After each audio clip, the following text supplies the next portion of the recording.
Good afternoon, Chief Constable. Thank you for joining me today for our Public Accountability Forum.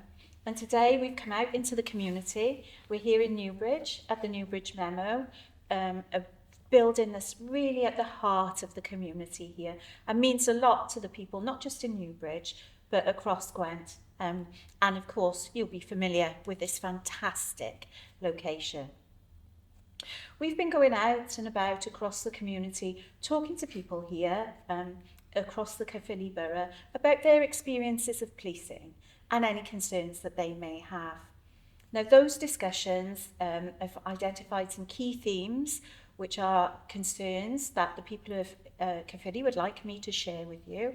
So thank you for joining me today to discuss some of these issues and provide some assurance to the citizens that we serve that Gwent Police is really focused on meeting the needs across the communities. So I'll start, Chief Constable, just by talking about antisocial behaviour. Now, we know that antisocial behaviour can be an issue everywhere, but when we went out into the communities to talk to people, they raised particular concerns about some antisocial behaviour at Strid Park. And we know that we've got a busy police station there, actually, in that location as well. And what people said to us as we were talking to them was, are you aware of the concerns in that area? And do any of the officers within that area actually intervene in any of those cases, or would that be the neighbourhood policing teams? Okay, thanks, Commissioner. So first of all, I would reinforce your point that I strongly understand that antisocial behaviour is a hugely important thing for local communities, and Gwent Police stands strongly in trying to address antisocial behaviour in a multitude of different ways, which I'll come on to in a moment. Specifically about that location, Estrid Park, which I'm familiar with because it's so close to the police station. It is not an area that we've had too many reports of antisocial behaviour of recent times. I believe that in the last 12 months we've had single figures, I think it's 5 antisocial behaviour incidents that have happened in Estrid Park been reported to us. And that mirrors the previous year as well. And it's something that I know because we've been monitoring activity there, because historically there had been some antisocial behaviour that had been experienced over previous years. So it's something that we've been addressing. However, what I would say is if there is a perception and a belief that that is still going on, then I would greatly encourage people to report it, because we obviously can only address issues that we're aware of. It's something for our neighbourhood teams to keep on top of, and to really make sure that we're proactively visible in that area as well. It's so near to the police station, as I said already, that our patrols there are pretty frequent and regular. But it is something that I'll monitor as a result of some of these things that are being raised. Oh, thank you very much for that. And I'm sure the public will really welcome that. Is there anything else that you'd like to add, Chief Constable, in terms of the work, the specialist work that's ongoing across Gwent in relation to addressing antisocial behaviour? Yeah, absolutely. So we've taken a firm stance in relation to antisocial behaviour. We know it's such a priority for so many communities, and especially those communities that have experienced it across Caerphilly, because they've highlighted it to us through the surveys that we've had with them, and through those community council meetings, and also the surgeries that our neighbourhood teams run as well. So we try and address those specific areas. So across the whole of Caerphilly borough, we have had targeted some specific areas that have experienced antisocial behaviour. Lansbury Park, for example, has had a recent initiative running to tackle issues in the area. We've also utilised some governmental funding that we've had to address hotspots for antisocial behaviour. We've ran an operation called Operation Lockwood, which was last year Operation Lumley, where the force has received money from the Home Office to target those repeat areas that experience antisocial behaviour.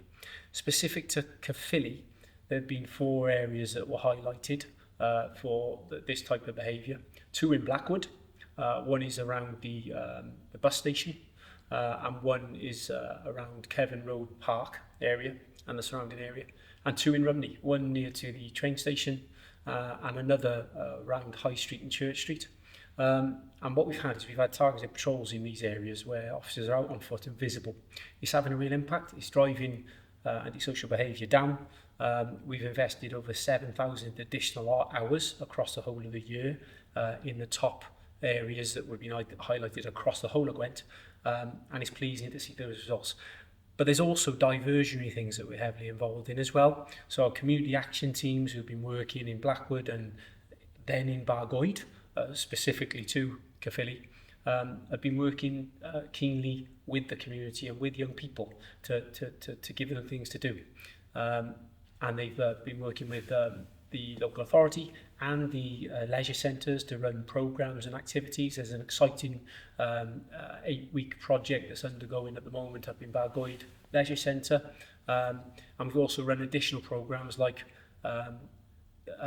In the Right Court, which is a tennis-based programme up in Rumney, and a cross-fit High Rocks programme that's been run in Ystrad Mynach as well. So lots of diversionary things that we're working with our partners on as well to try and make people, give things for people to do in the area, which is a positive thing. It's really good to hear that there's so much partnership working in place and underway to provide those interventions and those diversionary schemes. That's really positive.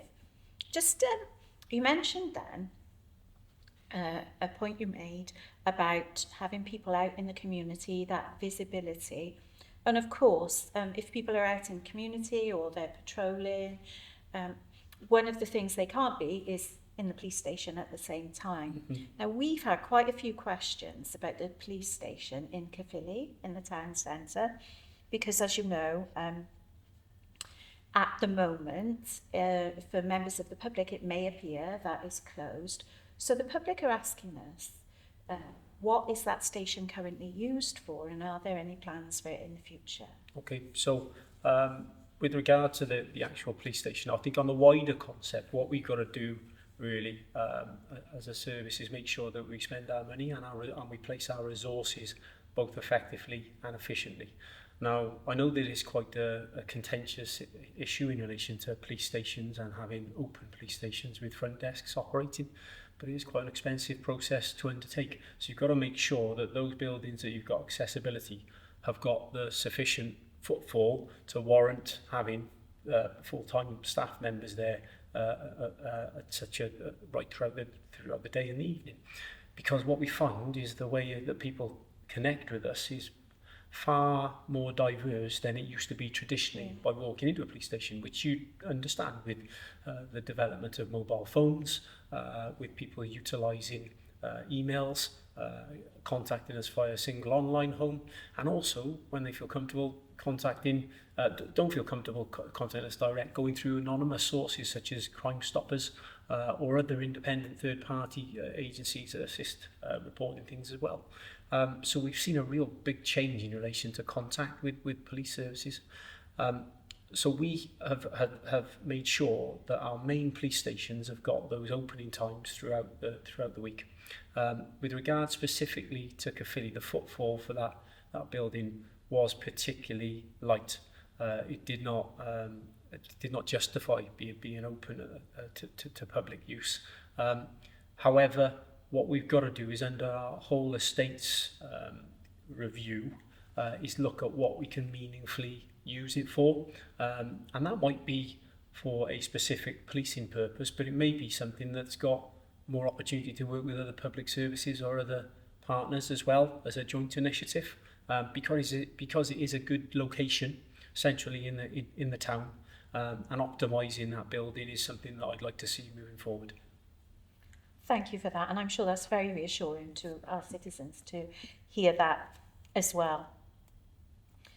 Thinking about Caerphilly overall, we know that in Caerphilly we have seen a relatively high number of incidents with dangerous dogs compared to other parts of Gwent. And this has caused some concern across our communities. Can you tell us, Chief Constable, what proactive measures is Gwent Police undertaking in order to address dangerous dogs in our communities? So this is a particular subject, Commissioner, as you no doubt are aware, is very close to my heart. Reason being, I used to be the local area commander at the time when Caerphilly was particularly affected by two very high profile, absolutely tragic fatalities involving dangerous dogs. And this was before the change in the governmental legislation to make XL bullies a banned breed. So I was really affected by that. I saw the first-hand effects that had happened on our communities of obviously tragic the affected families, but our wider communities and our staff. Really serious issue, really something that I wanted to make sure that we had a really robust approach to try and prevent any of these types of incidents happening in the future. I took on the national role for dangerous dogs in 2022 at the point when the legislation came in, which was a difficult challenge at the time.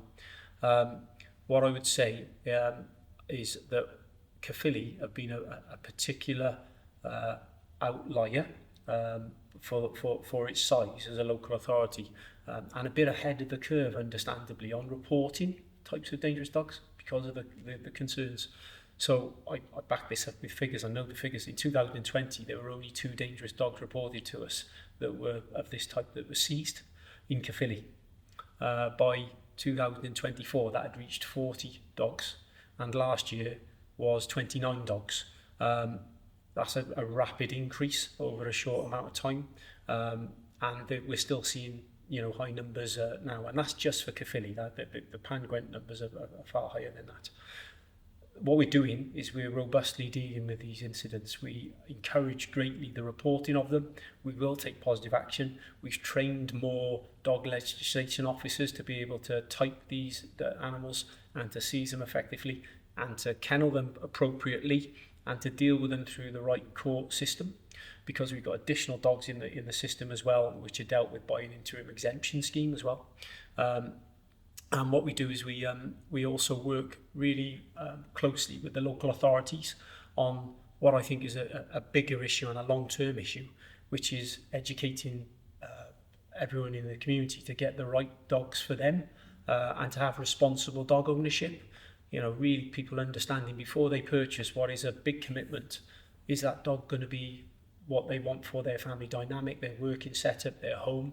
Can they really keep it exercised well and a well integrated animal within our society? So we work really closely with that, and we will continue to commit to that effectively moving forward as well. It's really good to hear once again about the partnership working, helping to support our communities here in Gwent and Caerphilly, of course. We've also seen recently reports of knife crime incidents here in the borough of Caerphilly. How are Gwent Police looking to address this to ensure that the streets are safe for the young people in Caerphilly borough?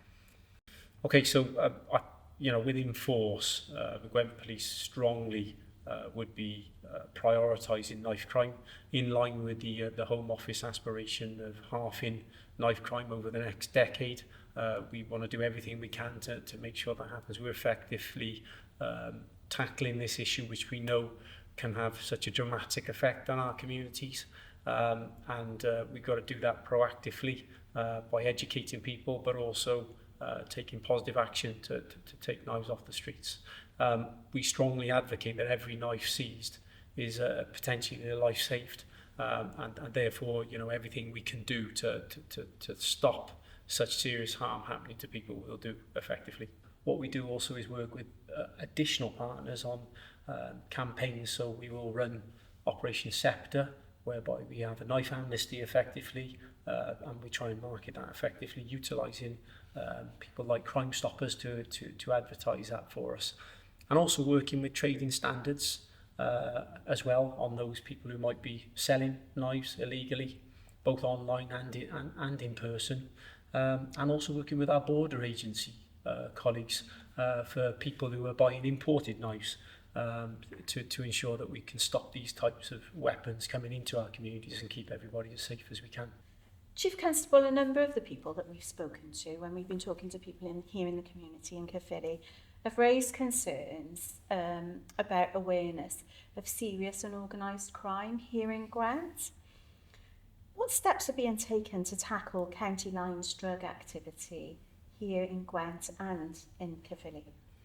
Okay, so tackling county lines is really important for us to undertake. We've had a better understanding over recent times of how this is really linked to organised crime activity. I think even if you only go back a number of years, we were making about 400 serious and organised crime disruptions a year, and that last year had moved up to over 1,800 disruptions, which is really positive work to see.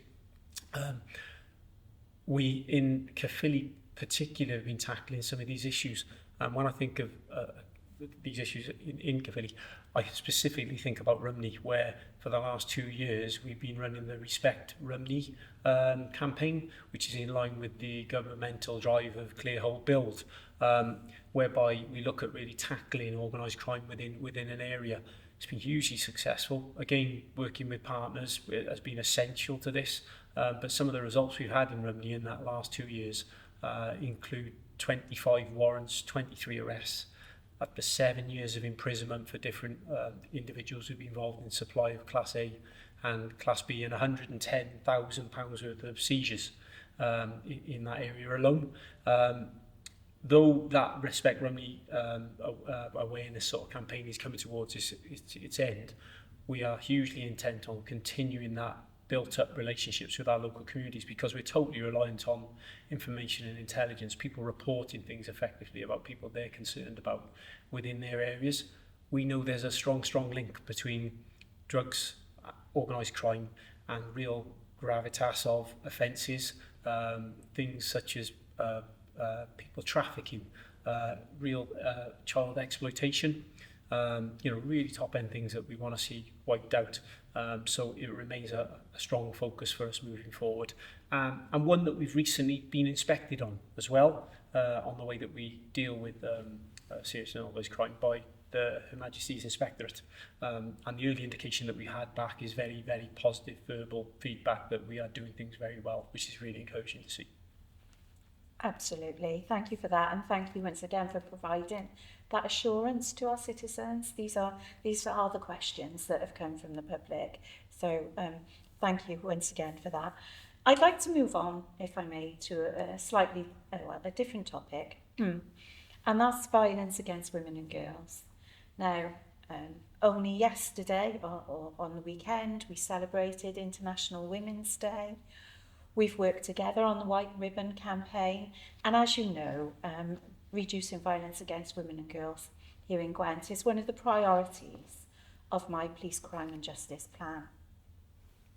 When we were talking to the public about these issues, one of the things that came through quite strongly actually when the public were talking to us was about Gwent's involvement and participation in Operation Soteria. And what people were saying to us was, we've heard about this operation and we might have seen it in the news or in a headline, but can you explain, Chief Constable, for the people who've raised this with us, how has this helped to improve the force's response to sexual offences? Okay, so that is, as you stated, Commissioner, a real priority for us all. So violence against women and girls, and again, in line with governmental aspiration of cutting these types of crimes by 50% is our strong shared ambition. Operation Soteria specifically, I think, is a bit of a positive game changer for policing. It makes the organisation and the service think differently about tackling violence against women and girls. It's no longer about scrutinising victims. This is about properly examining and investigating perpetrators. It's part about education, but it's about robust activity as well. We've been taking, we've really invested by taking resources from other areas of policing to make sure that we prioritise tackling offences which are involving rape and serious sexual offences. In a similar vein, we've had a recent inspection of our Operation Soteria response, and again, that's come back as really positive for us as a force, being a beacon force on the way that we deal with these issues. We're starting to see real green shoots of improved reductions of attrition rates. So our positive charges of these types of offences are getting to court and getting successful convictions.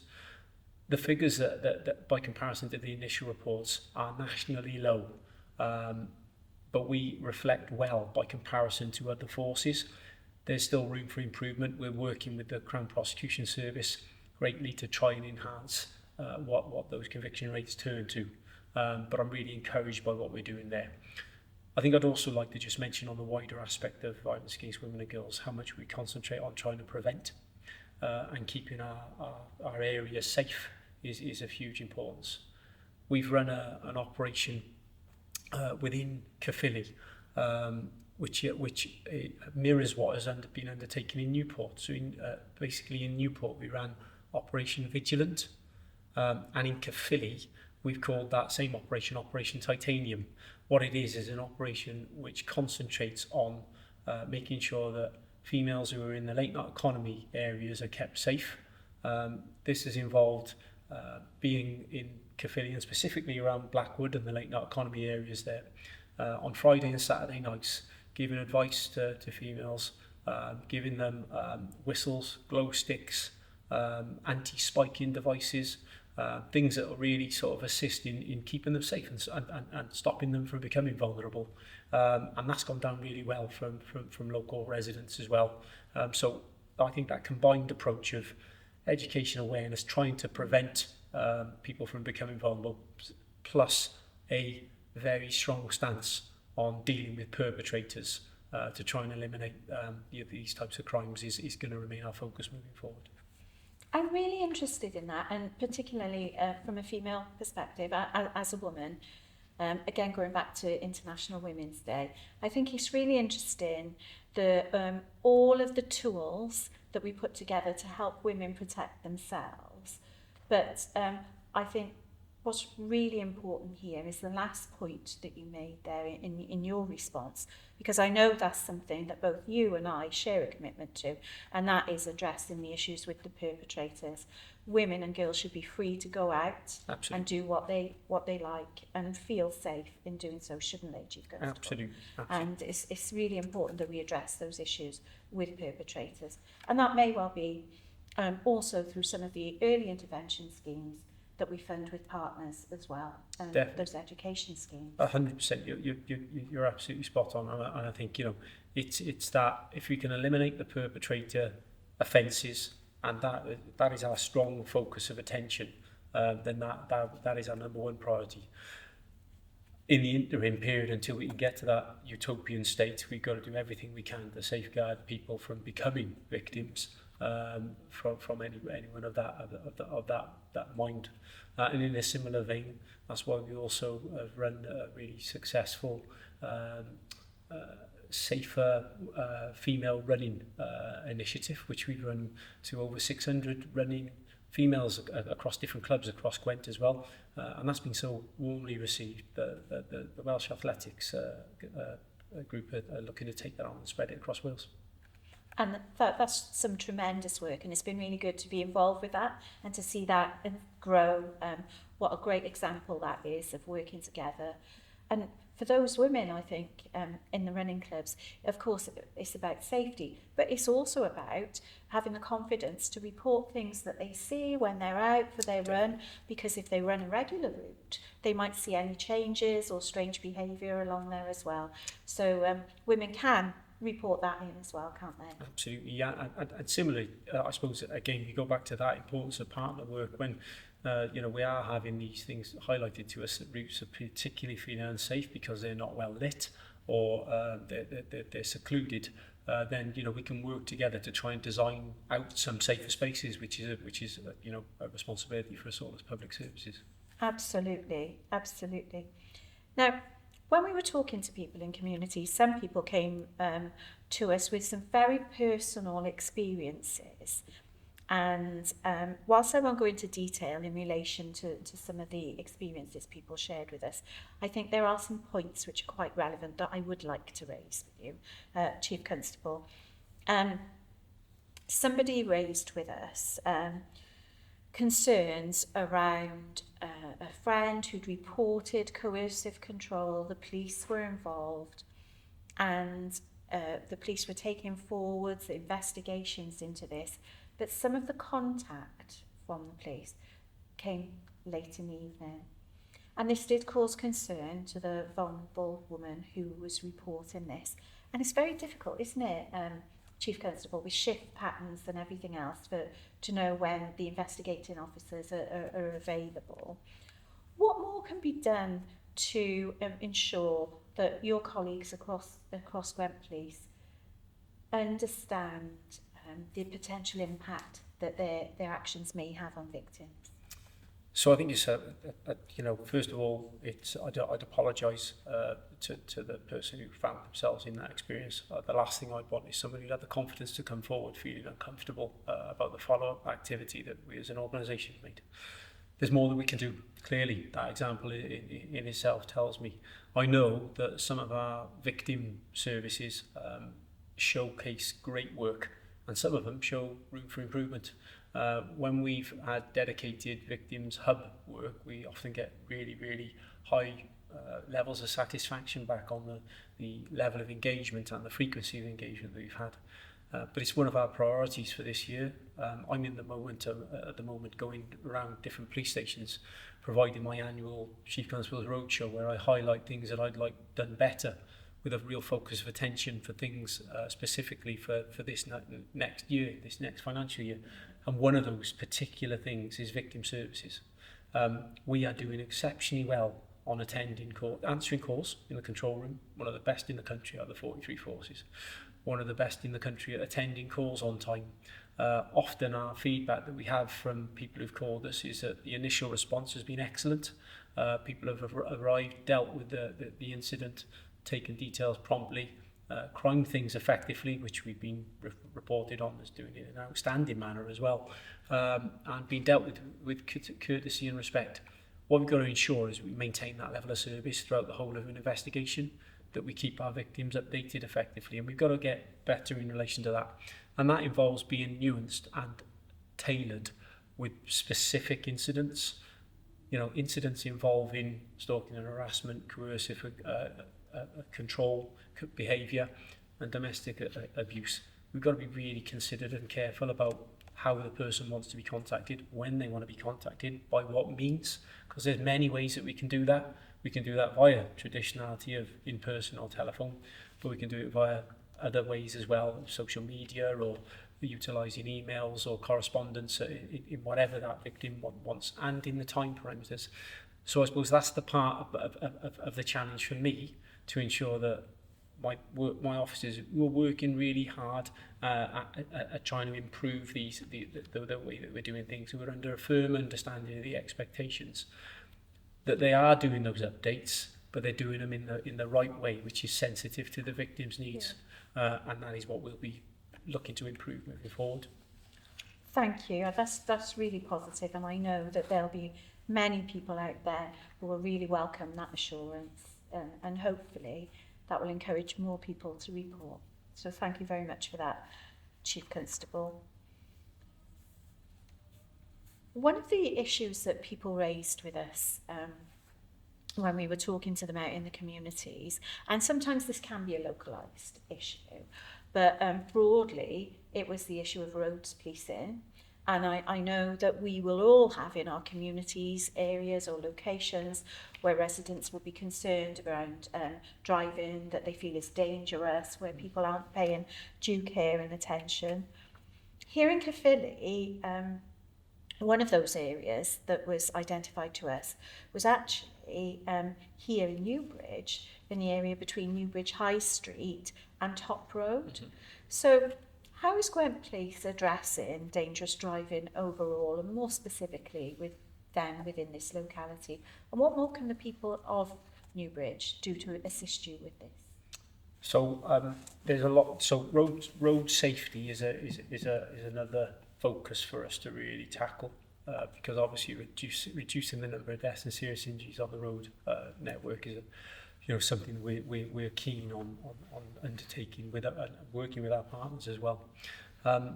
Specifically to Newbridge, I know that we had some previous reports on those identified areas, High Street, Top Street, that you mentioned, where we did report to GoSafe the ability for them to have a survey to look if it would become a permanent fixed location to have a camera.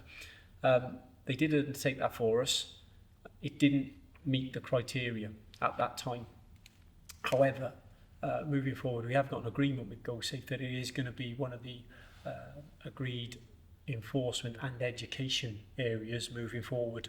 So the Newbridge residents should see a more concentrated effort within the area that they're concerned about as we progress this. There are other things that we do as well. We'd be strong supporters of communities having their own community speed watch programs, and if there were in a similar way, I suppose, to old neighbourhood watch schemes, if there are voluntary groups within particular areas who wanted to set this up, we would fully support them, supply them with the kit and the training to be able to undertake this. And we've got that really successfully running across a number of areas at Gwent. We also do have proactive operations tackling speeding and other incidents which are associated to safety on the roads. And particular to Caerphilly, I'm pleased to say that in Operation Atal, which is a recently run roads policing operation assisted by neighbourhood policing colleagues, we stopped over 1,000 cars in the areas of Newbridge, Risca and Cross Keys, and this is literally over recent months. And that involved everything from educating people over minor discretionary offences that they've committed, through to tackling issues such as driving under the influence of alcohol and substance misuse, as well as tackling vehicle defects as well. So really high visibility programme, and hopefully reassuring the communities across Caerphilly that we're taking their concerns seriously. Thank you for that. This seems to be a very thorough response and something that people themselves can get involved with. So it's really good to hear that. Now, we are at a time of great global uncertainty. There's a lot of turbulence going on that we've got no control over, and naturally it leads to people being quite concerned in their communities. And something that people have spoken to us about in terms of those concerns are concerns around hate crime. What proactive steps is Gwent Police taking to prevent and tackle increasing hostility and hate towards people who may be perceived as different? So this is something that I personally take very, very seriously. I'm the national lead on hate crime. I've seen firsthand people living in fear over different protected characteristics that they've got. And that's just not right. I think everybody's got a preserved and absolute right to feel safe and secure within their own communities. As you quite rightly state, this is an incredibly challenging time, a time where international events have a local context. Something that happens globally can literally be affecting people on our doorstep. And not just affecting them, but having a perception of effect as well. And we saw that with the hideous incidents only 2 summers ago that followed Southport, riots across many towns and cities across England. And though we didn't have those in Wales, we had understandable communities that were really fearful over what might happen to them. And we did also have hate crime spikes, but also what equally as concerning for me, unreported hate crime, where people didn't feel confident enough to come forward to think that their incidents would be dealt with seriously. So what I suppose I would say is we've done an extensive review on how we in the force are investigating hate crimes. We reflect well by comparison to many forces on our positive outcomes of hate crimes. Now, Chief Constable, we know the statistics tell us that actually hate crime has decreased here in Gwent and Caerphilly over the past year. But as we're moving forwards, we're moving into an election period where we know that there is a risk that divisive rhetoric could intensify both online and offline. What assurance can you give the electorate and the candidates that Gwent Police will be taking this very seriously? So I think that's a very good question, actually, because we've seen in recent times heightened tensions from the Caerphilly by-election that was undertaken in recent months. And I think, unfortunately, we are in an era where we know, both online and through what we see on the mainline media as well, there is a lot of divisive rhetoric that's being used by people in different arenas, influencers, both from a political environment, not only within the UK, but also from people who've got powerful roles within society as well. It's unhelpful for community cohesion. It's something that I think we really want to not see translated into how people in Gwent feel. With the Welsh Government elections on the horizon, I can see that is going to intensify somewhat. I'm appalled, if I'm honest, at some commentary that has been aimed at people in elected roles. I think if those people didn't step forward and conduct their roles, then we wouldn't have a democracy, and we wouldn't have a United Kingdom that we are lucky enough to live in today. So I feel a strong intent to support people who are putting themselves forward for election and make sure that they are safeguarded and that any of their concerns are addressed effectively. In the same breath, I want to make sure that our wider community are looked after, and some commentary that is used that can be concerning to communities has to be addressed. Obviously, I fully support freedom of expression, but we can't have commentary given that puts people in fear of their own safety. Any such actions would be taken seriously, because we can, blatantly aware that could lead to more radical action from people who are sometimes affected, and to protests, and we've seen that at a national level.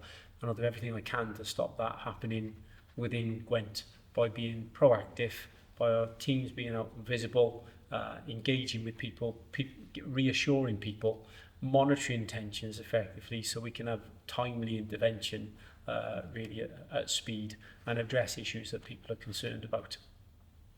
Thank you for that, Chief Constable. That's very reassuring. It's good to hear you say that. That brings us to the close of our Public Accountability Forum for today. Thank you so much for taking the time to join me. And I'd like to say a big thank you to our citizens here in Caerphilly, particularly those people who live in and around Newbridge, for all of the questions and all of the issues and concerns that they've raised with us. Thank you very much, everyone.